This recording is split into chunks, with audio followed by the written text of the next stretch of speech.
দীর্ঘ প্রতীক্ষার অবসান অবশেষে 34 নম্বর ওয়ার্ডবাসী পেল নতুন ব্রিজ। বিগত প্রায় 3 যুগ আগে মানুষের যাতায়াতের জন্য শিলিগুড়ি পুরসভার 34 নম্বর ওয়ার্ডের মোড় বাজারে এলাকায় লোহা দিয়ে তৈরি করা হয়েছিল একটা স্বল্প দৈর্ঘ্যপ্রস্থ ব্রিজ।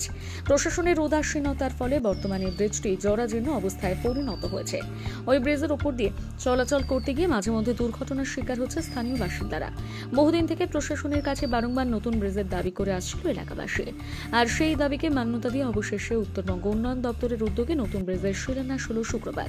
শিলিগুড়ি পুরসভার মেয়র গৌতম দেবের হাতে এই ব্রিজের কাজের সূচনা হলো। এদিন মেয়র ছাড়া উপস্থিত ছিলেন ডেপুটি মেয়র রঞ্জন সরকার, 34 নম্বর ওয়ার্ডের কাউন্সিলর বিমান দফাদার সহ অন্যান্যরা। দাদা, আজকে কিসের উদ্বোধন? এটা 2,40,00,000 টাকা এই বক্স ব্রিজটা তৈরি হবে। খুব দরকার, মোড় বাজার দিয়ে এটা মেন রাস্তার সাথে কানেক্টিভিটি ব্রিজ। ব্রিজটা হয়ে গেলে আমরা রাস্তাটা চওড়া করে দেবো, লাইট লাগাবো, এই জায়গার চেহারা পরিবর্তন হবে। আর পুরসভা থেকে একটা টেম্পোরারি বাসের শাখা তৈরি করে দেওয়া হবে। এখন 6 মাস টাইম আছে, কাজ আজকে থেকে শুরু হয়ে গেল। উত্তরবঙ্গ উন্নয়ন দপ্তর কাজটা করছে।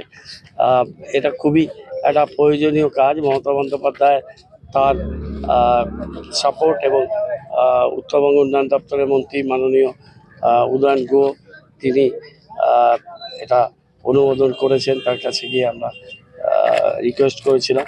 সব মিলে কাজটা হচ্ছে। মানুষের এতদিনের দাবি, বিধান তফাদার ওর একটা ইনিশিয়েটিভ ছিল, পুর নিগম থেকে আমাদের প্রচেষ্টা করে আমরা এটা করেছি।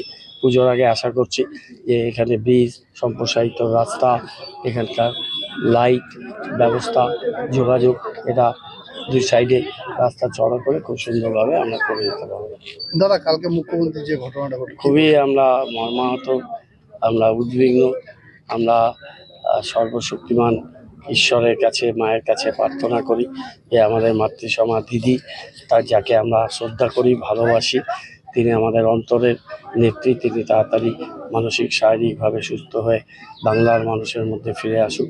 বাংলার উন্নয়নের জন্য এই লড়াই মমতা বন্দ্যোপাধ্যায়কে বাংলার মানুষ পাশে চায়। দিদির যে আশা আকাঙ্ক্ষা, সেই আশা আকাঙ্ক্ষা পূর্ণ করার জন্য তার যারা সৈনিক, সারা বাংলার 10 কোটি মানুষ, তারা সবাই রাস্তায় আছে, সবাই দিদির পাশে আছে। আমরা সবাই মিলে ঝাঁপাবো এবং আমরা কায়মনদারকে প্রার্থনা করি যে ভারতের জননেত্রী, বাংলার জননী মমতা বন্দ্যোপাধ্যায় খুব তাড়াতাড়ি সুস্থ হবে।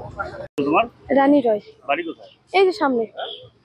এই যে ব্রিজ থেকে তোমরা এই স্কুলে যাতায়াত করো, কতটা অসুবিধা হয়? অনেক অসুবিধা হয়, রিক্সে থাকে। এই যে এখন নতুন ব্রিজ হতে চলেছে, কতটা ভালো লাগে? ভালো, অনেক ভালো লাগে।